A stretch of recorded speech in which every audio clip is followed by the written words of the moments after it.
Technology is the future, Gavin declared, raising his champagne flute at my farewell lunch. His polished smile never reached his eyes as he continued. With our new automated systems and AI integration, Northrise Apparel will be positioned to dominate the market for decades to come. He turned to me with that practiced sincerity they teach in executive coaching seminars. Let's give Vida a round of applause for getting us here. The conference room erupted in obligatory clapping. I nodded, smiled, and thanked them, clutching my small black notebook, the only personal item I'd brought with me from my office, after packing 25 years of memories into 3 cardboard boxes yesterday. My name is Vida Lewis. For a quarter century, I've been the backbone of Northrise Apparel's entire data infrastructure in Sacramento. When I started, I was plugging in physical servers and writing code that formed the foundation of what would become a billion-dollar company. They didn't call me a data architect back then. I was just the computer lady who somehow made everything work. Vida has been with us since the beginning, Gavin continued, his voice carrying the enthusiastic cadence of someone who had joined the company a mere 14 months ago. She's seen us grow from a small regional distributor into the industry leader we are today. We wish her all the best in her retirement. Retirement. The word stung. I was only 59, and I hadn't chosen to leave. The decision had been presented to me as a fait accompli 3 weeks ago. The Nexus system will streamline our operations, Gavin had explained, leaning back in his ergonomic chair, referring to the new AI management system they'd purchased for what I later learned was $17 million. Your position is unfortunately redundant under the new infrastructure. All around me now, former colleagues averted their eyes, knowing what this farewell lunch really was. The ceremonial removal of an obsolete part. After decades of building their empire's nervous system, designing their inventory tracking, creating their customer database, programming their shipment logistics, I was being discarded because I didn't fit the sleek new aesthetic of Silicon Valley-inspired corporate modernization. I felt the weight of my notebook in my hand. Inside were 25 years of institutional knowledge, the backdoor fixes for emergencies, the manual override codes, the peculiarities of our custom-built system that no instruction manual covered. Information that wasn't stored in any cloud or server, only in my head and in these pages. To Vida, Gavin concluded, and to the future of Northrise Apparel. I raised my glass in response, hiding my thoughts behind a practiced smile. Little did they know, their future was about to get very complicated. I bought my house in Midtown Sacramento in 1998, when the company was still called West Coast Threads, operating out of a converted warehouse with 23 employees. Now, Northrise Apparel had over 7,000 staff across the country, and my modest 2-bedroom craftsman had appreciated to the point where I could sell it and retire comfortably if I wanted. But retirement wasn't in my plans. The evening after my farewell lunch, I sat on my back porch with a glass of wine, watching the sunset and thinking back on how I'd become the company's foundation without anyone fully realizing it. When Thomas Green first hired me, fresh out of a computer science program where I was one of 4 women in my class, he valued my methodical approach. You think of things the rest of us don't, he'd said. I need someone who sees the big picture. And I had. As West Coast Threads became Green Apparel, and finally Northrise, I designed systems that anticipated our growth. I built redundancies, created emergency protocols, standardized our data collection. When we acquired smaller companies, I integrated their systems with ours, preserving what worked while upgrading what didn't. Everything changed when Thomas retired 3 years ago. The board brought in Gavin Pollard, 38 years old with an MBA from Wharton and a resume full of tech startups, but no experience in apparel manufacturing or distribution.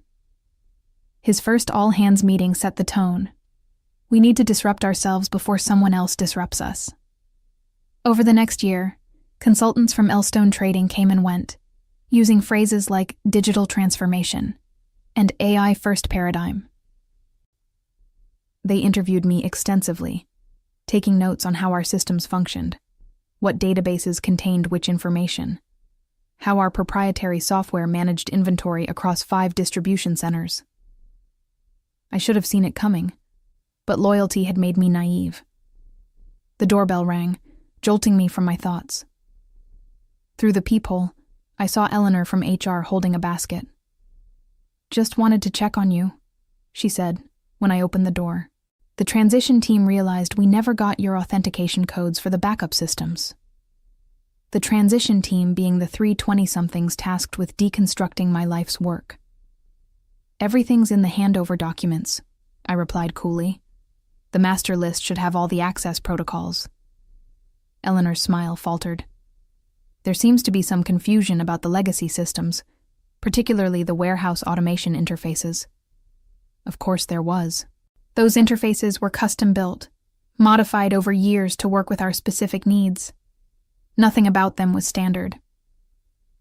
"I'm sure they'll figure it out," I said, accepting the gift basket, but not inviting her in. The Nexus system is the future, after all. The first signs of trouble came a week after my departure. My former colleague Jerome texted me on a Tuesday afternoon. "Systems glitching. New team can't figure out why the inventory won't reconcile with the shipping manifests." I didn't respond. The next day, Bethany from accounting called. "Vita, we're having some issues with the quarterly reporting module. The numbers aren't matching what we're seeing in sales." "I'm sure the transition team can handle it," I replied. "The Nexus system is supposed to be state-of-the-art." "But it's still pulling from your database architecture," she pressed. "Nobody understands the connections like you do." I felt a twinge of sympathy for Bethany, who had always been kind to me, but I remained firm. "I've moved on, Bethany. My consulting schedule is already full." This wasn't a lie. The day after my severance package had cleared, I'd received a call from Philip Donovan, co-founder of Donovan and Mills Logistics. They were Northrise's biggest competitor in the West Coast apparel distribution space, and they wanted to meet. "Just a consultation," Philip had said. "We've admired your work for years." The office of Donovan and Mills occupied the 12th floor of a glass tower downtown, with a view of the state capitol. It was sleeker than Northrise's converted industrial campus, filled with natural light and modern furniture. Philip met me in the lobby himself, a courtesy Gavin had never extended to anyone below VP level. "Ms. Lewis," he said, shaking my hand. "Thank you for coming. We're excited to hear your thoughts on our data infrastructure." The meeting lasted 3 hours. I was introduced to their tech team, shown their systems, asked my opinions on their processes. They listened carefully, took notes, asked intelligent questions. "We've been trying to solve our multi-location inventory synchronization for months," their lead developer admitted. "Our current system can't handle the complexity." The problem was immediately clear to me. I'd solved it for Northrise 15 years ago. At the end of the meeting, Philip walked me to the elevator. "We'd like to bring you on as a consultant," he said. 3 days a week, your own team, complete autonomy on how you approach the rebuild." The offer was double my previous salary. "I'll need to think about it," I said, though my mind was already made up. When I got home, there were 3 missed calls from Northrise. One from Eleanor, one from the IT department, and one from Gavin himself. I ignored them all. That night, I opened my black notebook and began transcribing its contents into a password-protected document on my personal laptop. Emergency workarounds, server peculiarities, the architectural quirks of a system built over decades, rather than designed all at once. Knowledge that wasn't documented anywhere else. The next morning, I called Philip and accepted his offer. That afternoon, Jerome texted again. "Complete system failure. Nothing's talking to anything. CEO is losing his mind." I closed my phone without replying and began packing for my first day at Donovan and Mills. I was deep into my 3rd week at Donovan and Mills when the storm truly broke. I'd been given a corner office overlooking the American River and a team of 5 developers who actually listened when I talked about database architecture. We were making rapid progress on rebuilding their inventory management system, and I felt more valued in those 3 weeks than I had in my last 3 years at Northrise. My phone buzzed with a text from Jerome. They're calling it the Black Thursday crash. Nothing's working. Orders lost. Inventory frozen. Customer portal down. Gavin's looking for someone to blame. I didn't respond, but I did pull up the local business news on my computer. There it was, a headline on the Sacramento Business Journal website. Northrise Apparel faces major system outage. Stock drops 8% on fulfillment concerns. The article described how Northrise's much-touted new AI system had failed spectacularly, leaving customers unable to place orders and warehouses unable to ship existing ones. The company had issued a statement about temporary technical difficulties. But sources inside the company, Jerome, I suspected, described a complete system collapse. My office phone rang. Philip Donovan's name appeared on the caller ID. "I assume you've seen the news about your former employer," he said when I answered. "Just reading it now," I replied. "Any insights you'd care to share?" His tone was carefully neutral. I considered my response. Their new system was implemented without adequate testing or understanding of the existing architecture. It was inevitable. "I see." Philip paused. "We've received an interesting call from a Thomas Green. Apparently, he still sits on Northrise's board, and he suggested we might have recently acquired some valuable expertise that could help resolve their situation." My heart skipped. Thomas had been my champion for decades, but I never expected him to reach out like this. "What did you tell him?" I asked. "That we're quite happy with our recent personnel decisions and have no interest in loaning out our valuable consultants."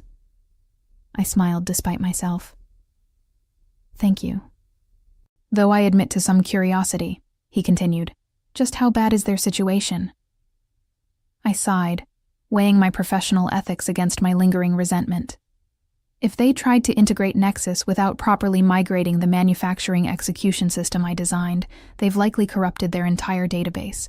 Every order, inventory record, and shipping manifest from the last 3 months could be affected. And recovery? Possible, but not with their current team. They don't understand how the legacy systems interact with the newer components. We were interrupted by my assistant, who appeared at my door with an urgent expression. "Ms. Lewis, there's a Gavin Pollard on line 2. He's called 3 times in the last hour." I thanked her, but made no move toward the phone. Philip raised an eyebrow. "Aren't you going to take that?" "I don't work for Northrise anymore," I replied simply.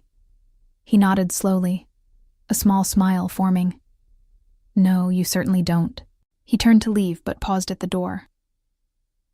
"We have that strategy meeting at 3. I'd be interested in your thoughts on expanding our direct-to-consumer channels." After he left, I sat staring at the blinking light on my phone for a long moment before turning back to my work. By that evening, my email contained increasingly desperate messages from various Northrise executives. The most revealing came from Eleanor. "The transition team has admitted they don't understand how to restore from your backup protocols. Gavin is talking about bringing in external consultants at $30,000 a day. Please call me." I closed my laptop and went home, sleeping better than I had in years. The next morning brought news that Northrise's stock had fallen another 6%. A financial analyst on the local business report speculated that extended fulfillment issues could cost the company upwards of $50 million if not resolved quickly, with long-term damage to customer relationships that could be incalculable. When I arrived at Donovan and Mills, I found an elaborate fruit basket on my desk, with a note from Philip. "Thank you for your loyalty. Your insights yesterday helped us secure the Wilson account, 4.2 Northern annual." The Wilson Group had been one of Northrise's oldest clients. I allowed myself a moment of satisfaction before getting back to work. Around noon, my desk phone rang again. The receptionist sounded apologetic. "Ms. Lewis, there's a Gavin Pollard in the lobby insisting on seeing you. He doesn't have an appointment." I took a deep breath. "Tell him I'm in meetings all day. He says he'll wait." After consulting with Philip, who seemed amused by the situation, I agreed to a 15-minute meeting in one of the first-floor conference rooms, neutral territory. Gavin looked terrible. His usually immaculate appearance was disheveled, with dark circles under his eyes and a coffee stain on his shirt. "Vida," he said, reaching to shake my hand. I nodded but didn't reciprocate. "Thank you for seeing me. What can I do for you, Gavin?" I kept my tone professional, betraying none of the satisfaction I felt seeing him so undone. "We need your help," he said simply. "The Nexus integration has encountered some complications." I believe catastrophic failure is the term the business papers are using. He winced. "The coverage has been unfortunate, but we believe with your expertise, we can resolve the issues quickly. The board has authorized me to offer you a 6-month consulting contract. Very generous terms. I have a position here. We'll double whatever they're paying you," he said quickly. Then, seeing my expression, "Triple it." I leaned back, studying him. "You fired me, Gavin. You called my expertise obsolete. You said, what was it? That technology is the future, and my methods were holding the company back." He had the decency to look embarrassed. "That was a mistake. We all make mistakes. Some more costly than others. Vida, please. We're losing millions every day. The warehouses can't ship. Customer service can't access order histories. The Nexus team says the core database is corrupted beyond recognition." I thought of all the warnings I'd given during the transition, the documentation I'd provided that had been dismissed as unnecessarily complex, the training sessions no one had time to attend. "No," I said simply. "What?" "No, I don't work for Northrise anymore. I have commitments here, but I'm sure your Nexus experts will figure it out eventually." Gavin's desperation turned to anger. "You know exactly what happened to our systems. You probably built in these failures." I stood up, my own anger flaring. "I dedicated 25 years to building robust, reliable systems that kept your company running without fail. If they're failing now, it's because you dismantled them without understanding how they worked." "We'll sue," he threatened. "For sabotage." "For what? For taking another job after being fired? For not documenting every single aspect of systems I built over 25 years? Sue me for not answering phone calls from a company that discarded me?" I gathered my papers. "I believe our 15 minutes are up." As I walked out, I turned back briefly. "By the way, there's a complete recovery protocol in the Emergency Procedures Manual, Volume 3, Section 8. I updated it every quarter for 20 years. But of course, that would require actually reading the documentation." I left him there, mouth slightly open, and returned to my new office, where I was building something better. 2 days later, I received a formal letter from Northrise's legal department requesting all documentation, notes, and intellectual property related to my former position. It was followed by a personal note from Thomas Green. "Vida, call me. We need to talk. The board is in chaos." I decided to respond to Thomas out of respect for our history. He answered on the first ring. "This is a mess," he said without preamble. "Gavin has the board convinced you sabotaged the system." "That's absurd," I replied. "I built those systems to withstand anything. They were working perfectly when I left." "I know that," Thomas sighed. "But they need someone to blame. The Nexus implementation has been a disaster. They've lost millions in orders, and their main backup was corrupted during the migration." "There's a tertiary backup," I said. "On the secure server in Building C. It runs independently from the main system and archives everything weekly." There was a pause. Building C was decommissioned last month. Cost-cutting measure. I closed my eyes, imagining the old server room with its carefully maintained equipment, now empty. Of course it was. "Vida," Thomas's voice softened. "I know you were treated poorly, but there are 7,000 employees whose livelihoods depend on Northrise. Not all of them were part of Gavin's decisions." It was a fair point, and one that had been weighing on me. My grievance was with the executive team, not with the warehouse workers or customer service representatives who were probably dealing with chaos. I can't come back, Thomas. I've made commitments here. I understand. But perhaps there's a middle way. What if you provided consultation remotely? Just enough guidance to get the critical systems back online. The board would ensure you're well compensated, and Gavin would have no direct contact with you. I considered his proposal. I'll think about it. That evening, I discussed the situation with Philip, who surprised me with his response. Help them, he said, under the right conditions. You want me to help our biggest competitor? He smiled. I want you to negotiate terms that benefit us both. If you can get their systems running again while securing favorable terms for Donovan and Mills, that's a win-win. The next day I called Thomas with my conditions. I would provide remote consultation only, working exclusively through their technical team. I would require a substantial consulting fee, paid in advance. And most importantly, Northrise would need to sign a partnership agreement with Donovan and Mills, giving us preferred status for West Coast distribution. That's essentially asking us to collaborate with our competitor, Thomas said. It's asking you to acknowledge reality, I countered. Northrise's distribution network is in shambles. You need reliable partners until you're back on your feet. Donovan and Mills can handle the overflow at fair rates, and I can help restore your systems. Everyone wins. Thomas took my terms to the board, who spent 8 hours in emergency session before agreeing. Gavin was reportedly furious, but overruled. The next week was intense. Working remotely through video conferences, I guided Northrise's technical team through the painstaking process of recovering their data and rebuilding critical systems. I didn't give them everything, just enough to restore basic functionality and prevent further losses. Philip was delighted with the partnership agreement, which gave us access to clients we'd been pursuing for years.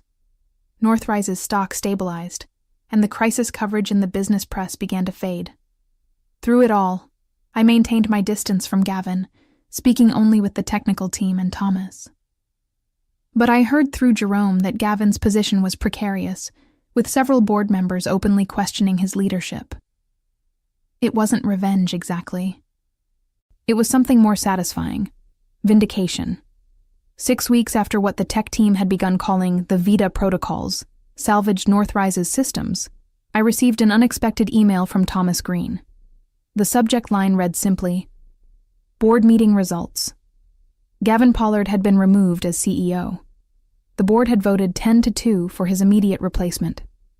The Nexus failure cost us $142 million in lost orders, damaged customer relationships, and emergency consultants, Thomas wrote. His position became untenable when the quarterly reports showed the extent of the damage. I thought you should hear it from me first. I sat back in my chair, letting the news sink in. I hadn't actively worked for Gavin's downfall, but I couldn't pretend to feel sorry about it.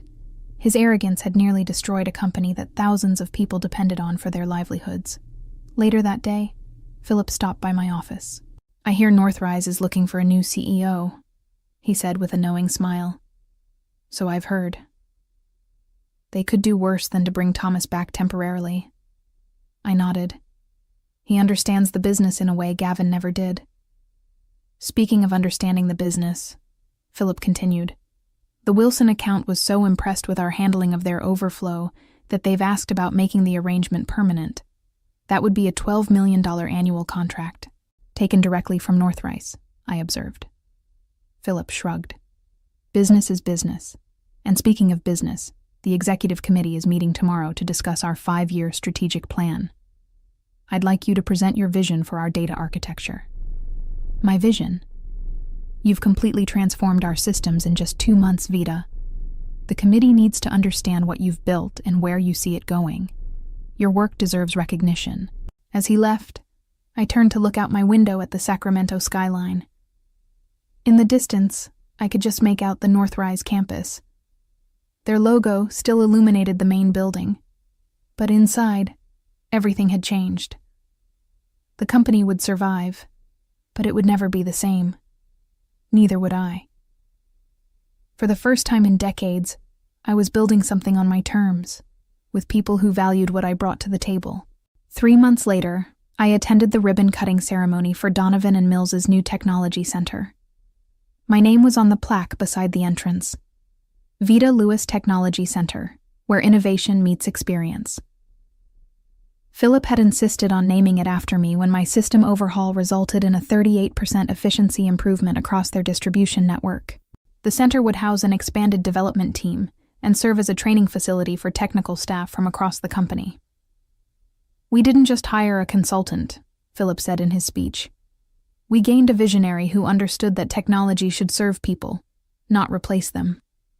As I stood beside him for the ceremonial photo, I thought about how differently things had turned out from what I'd expected when I left Northrise. I hadn't planned revenge exactly, just a new beginning.